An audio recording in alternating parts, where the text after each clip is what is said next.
प्यारी प्यारी भव्यात्माओं, बहुत पुण्यशाली लोग हैं कि ऋषभदेव, जिन ऋषभदेव को पाने के लिए सारी दुनिया बेचैन रहती है, जिन ऋषभदेव को पाने के लिए योगी योग साधना करते हैं, जिन ऋषभदेव का ध्यान लगाने के लिए बरसों तपस्या किया जाता है, जिन ऋषभदेव की कृपा पाने के लिए अनेक अनेक संत उग्र तप करके उनकी साधना करते हैं, आप सब इसलिए सौभाग्यवाली हैं कि जिन ऋषभदेव के लिए हम खुद 600 किलोमीटर पैदल चलकर आए हैं, आप उस नगर में निवास करते हैं। ये तुम्हारा सौभाग्य है, अखंड सौभाग्य है ये कि ऋषभदेव की नगरी में तुम्हारा जन्म हुआ है, यहीं तुम रहते हो, यहीं तुम्हारा पालन पोषण होता है। बहुत से लोग ऐसे हैं जो जीवन यापन पूरा अपना इसी नगरी में कर देते हैं और इसी नगरी से विदा होकर अपने मानव जीवन को सार्थक कर लिया करते हैं। ऋषभदेव भगवान के दर्शन मात्र से अनेक अनेक कर्मों का, पापों का क्षय हो जाया करता है। इस संस्कृति के कोई प्रोधा हैं, इस संस्कृति के कोई ऐसे व्यक्तित्व जिसने एक दीप शिखा बनकर के जैनत्व को प्रकाशित किया, जिन शासन को सारे जगत में लेकर के आए और जिन शासन की महिमा और गरिमा को कोई बिखेरने वाला इस धरती पर है, तो प्रथम तीर्थंकर ऋषभदेव भगवान इस धरती पर हैं, जिनके कारण श्रमण संस्कृति का बुद्धय हुआ, जिनके कारण श्रमण संस्कृति के जो उन्यायक बनकर के इस धरती पर आए। जब जब धर्म लुप्त होता है, जब जब इस देश से धर्म समाप्त हो जाता है, जब जब कलिकाल ऐसा आता है कि धर्म के लिए लोग तरसते हैं, सब कुछ भूल जाते हैं, मर्यादाओं का नाश हो जाया करता है, जब इस धरती पर धर्म की परिभाषाएं भूल जाते हैं लोग, जब इस धरती पर केवल भोगवाद का जन्म हो जाता है, जब इस धरती पर लोग पंचेंद्रिय के विषयों में आसक्त हो जाते हैं, जब लोग हित अहित का विवेक छोड़ देते हैं, जब लोग शुभ और अशुभ की परिभाषाएं भूल जाया करते हैं, जब इस धरती पर महाप्रलय जैसी भयंकर त्रासदी आया करती है, जब इस विश्व से धर्म का लोप हो जाया करता है, तब कोई ना कोई तीर्थंकर आकर उस धर्म को फिर से जन्म दिया करता है, कोई ना कोई तीर्थंकर आकर धर्म का उत्थान किया करता है। तीर्थंकर वो हैं जो सारे जगत को धर्म की रोशनी प्रदान किया करते हैं। ऐसे ऋषभदेव भगवान, जिनका पावन चरित्र, जिनकी पावन कथा, जिनका पावन प्रसंग, जिनका पावन जीवन शैली, जिसे सुनने मात्र से कान तृप्त नहीं होते, अतृप्त होते रहते हैं। कभी विचार करना, किसी एक गीत को एक बार सुनो, 2 बार सुनो, 3 बार सुनो तो गीत हमें ऊबने लगते हैं उस गीत से। एक हास्य का चुटकुला 50 एक बार 2 बार सुनो, तीसरी चौथी बार कोई बताए तो आदमी कहता है कि बंद करो, अब बोर हो चुके हैं। एक पिक्चर को कितनी बार देख सकते हो? एक बार देखोगे थिएटर में जाकर, 2 बार देखोगे, 3 बार देखोगे, मन उब जाएगा उसे देख देख करके। पहले लोगों को टीवी का बड़ा शौक लगा हुआ था, अब घरों में टीवियां हैं, देखने को मन नहीं करता है। ध्यान रखिए, ऐसा पावन चरित्र ऋषभदेव का, ऐसा पावन चरित्र हमारे तीर्थंकरों का। विचार करिए, सोचिए, एक चुटकुला कितनी बार सुन सकते हो दिलीप भाई? 1 बार, 2 बार, कितनी बार सुनोगे? एक कविता कितनी बार सुन सकते हो? 1, 2 बार, 3 बार, इससे ज्यादा आदमी सुन नहीं सकता है। किसी के घर की कहानियां, किसी के घर की बातें कितनी बार अच्छी लगती हैं। 1 बार कोई बुराई करे, 2 बार करे, 3 बार करे, चौथी बार मन करता है उसके पास तो बैठना ही बेकार है, जब देखो तब वह बुराई ही बुराई किया करता है। विचार करिए, सोचना है एक किताब को आदमी कितनी बार पढ़ सकता है? एक बार पढ़ेगा, 2 बार पढ़ेगा, उसका मन किताब से ऊब जाया करता है।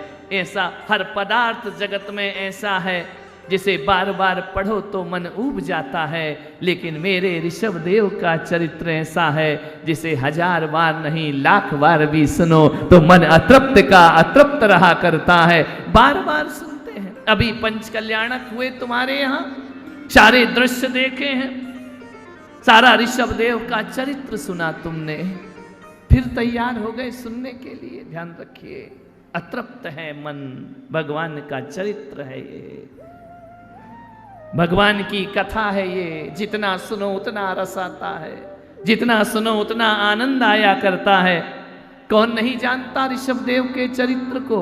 सब जानते हैं। फिर भी आज ये हजारों की जनमेदनी यहाँ 10:30 क्या 11 बजे तक बैठी है, तो ये मत समझना कि किसी इच्छा की प्राप्ति के लिए बैठे हैं।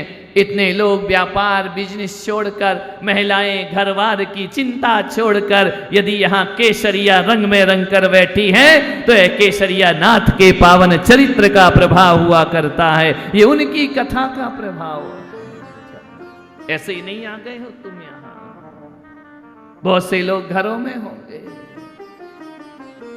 थोड़े किस्मत वाले होंगे, मीडिया से घर में बैठ करके देख रहे होंगे। कई तो ऐसे भी होते हैं कि दुकान भी चलती रहे, कथा भी सुनते रहे। ऐसे लोग भी होंगे इस धरती पर। लेकिन मैं कहता हूं कि उन सब से भी ज्यादा सौभाग्यशाली कोई है, तुम्हारा जीवन सबसे ज्यादा सौभाग्यशाली है। यहां बैठकर ऋषभ कथा का श्रवण करने का सौभाग्य मिला है।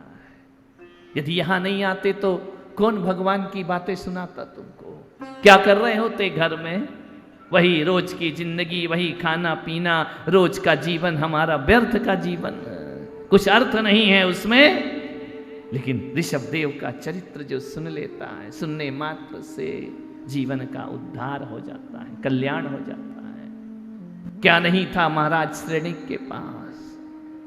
धन, पैसा, रुपया, कोई कमी थी श्रेणिक के पास? किस चीज का अभाव था उनके जीवन में?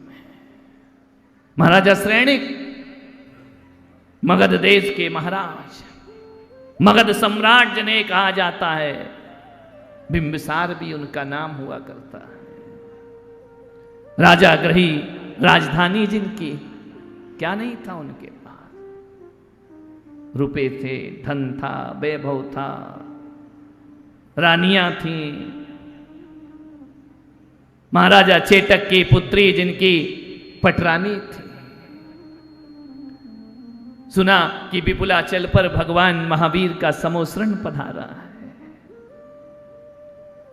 नगर घोषणा करते हैं श्रेणिक महाराज कि सभी चलो भगवान के दर्शन करना, वंदन करना, सुमरन करना। लोगों ने पूछा कि महाराज क्यों जाना वहां? क्या है उनके पास? मेरे प्रभु का समोसरण आया, मेरे भगवान का समोसरण आया, मैं तो जाऊं ही जाऊं, सारा नगर लेकर के जाऊंगा। धर्मात्मा वही है जो खुद भी आता है और औरों को भी अपने साथ लेकर के आया करता है। अधर्मात्मा वो है जो धर्म कथा से खुद ही उठता है और औरों को भी साथ लेकर के जाता है, वह अधर्मात्मा जीव होता है। वो धर्मात्मा जीव कौन होता है? जो खुद भी आता है और अपने साथ हजारों को साथ लेकर के आता। राजा श्रेणिक पहुंचते हैं भगवान महावीर के समोसरण। काल का समापन है, चतुर्थ काल समापन की ओर है, पंचम काल का आगमन है, धर्म की हानि होना शुरू होने वाली है, धर्म तीर्थ विच्छेद होने वाला है। क्योंकि महावीर के बाद इस धरती पर कोई भी तीर्थंकर दुनिया को देखने नहीं मिलेगा। हाँ, देखने मिलेगा, ऐसा नहीं है कि देखने नहीं मिलेगा। तीर्थंकर का चरित्र और तीर्थंकर का वैभव और तीर्थंकर के दर्शन हमको हो सकते हैं। अरे द्रव्य जगत में भले ना हो, लेकिन भाव जगत में हम भगवान के दर्शन प्राप्त कर सकते। भावनाओं में तीर्थंकर के दर्शन होंगे, आस्थाओं में तीर्थंकर के दर्शन होंगे, हमारे मन की पवित्रताओं में तीर्थंकर के दर्शन हुआ करते हैं। राजा श्रेणिक अंतिम तीर्थंकर के चरणों में पहुंचते। अभी देखा ना, राजा श्रेणिक का पदभार ग्रहण किया सेठ साहब ने, राजमल और राजा श्रेणिक। इसका कोई चुनाव नहीं होना था, कोई बोली नहीं लगनी थी, बस यही था कि जिसके आगे राज है वही राजा होने का अधिकार रखा करता है। और तो और छोड़ो, वो भी राज और उनके घर में भी राजा। नहीं आया क्या समझ में? ये बात अलग है कि राजा दुकान चला रहा है घर में बैठकर, राज यहां पर बैठे हुए हैं।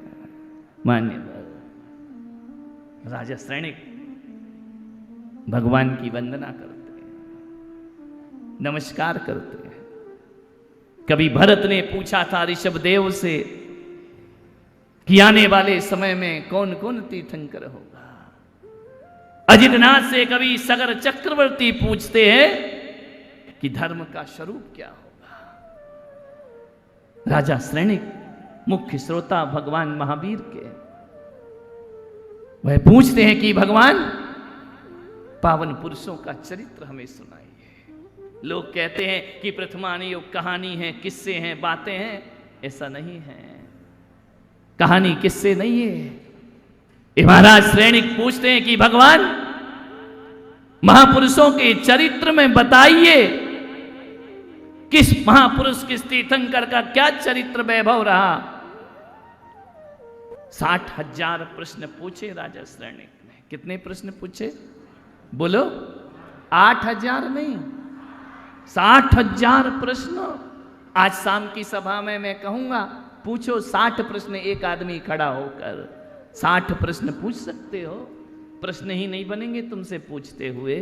60 तो छोड़ो, 4 प्रश्न नहीं पूछ पाओगे कि क्या पूछें। और महाराजा श्रेणिक ने भगवान महावीर से 60,000 प्रश्न किए। ध्यान रखना, सभा मौन है, चुप है, देख रही है।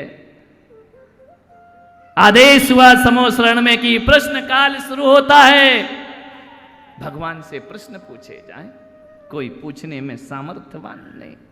पूछना भी एक तप है, जैन दर्शन के अनुसार, ध्यान रखना। वाचना, प्रक्षना, अनुप्रेक्षा, आमनाएं, स्वाध्याय, धर्मोपदेश, ये सब स्वाध्याय है। ये मत समझना कि हम कोई यहाँ नाटक नौटंकी होने वाली है, नहीं। ये स्वाध्याय है, भगवान के जीवन चरित्र का हम यहाँ बैठकर स्वाध्याय कर रहे हैं। वह कथा धर्म कथा हो जाती है, वह सभा धर्म सभा हो जाती है, जहाँ आचार्य विराजमान होते हैं, जहाँ मुनि विराजमान होते हैं, वो श्रावक के रूप में कोई विद्वान विराजमान होता है। वो सभा फिर धर्म सभा में परिवर्तित हो जाया करती है। कोई भगवान का चरित्र अपने जीवन में जीता है, वह सभा धर्म सभा हो जाया करती। हम सब यहाँ पर आज धर्म सभा के रूप में बैठे हैं, ये 12 सभा के रूप में बैठे हैं, ये भगवान के समोसरण के रूप में हम सब यहाँ पर बैठे हुए हैं ऋषभ कथा का पान करने के लिए। किसमें हिम्मत है? भगवान से प्रश्न कर ले।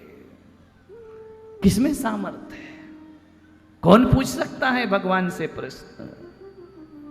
अभी तो हकीकत बताऊं तो तुम्हारे ऋषभ देव में 90% क्या 99% ऐसे लोग हैं जो मुझसे प्रश्न नहीं कर सकते हैं।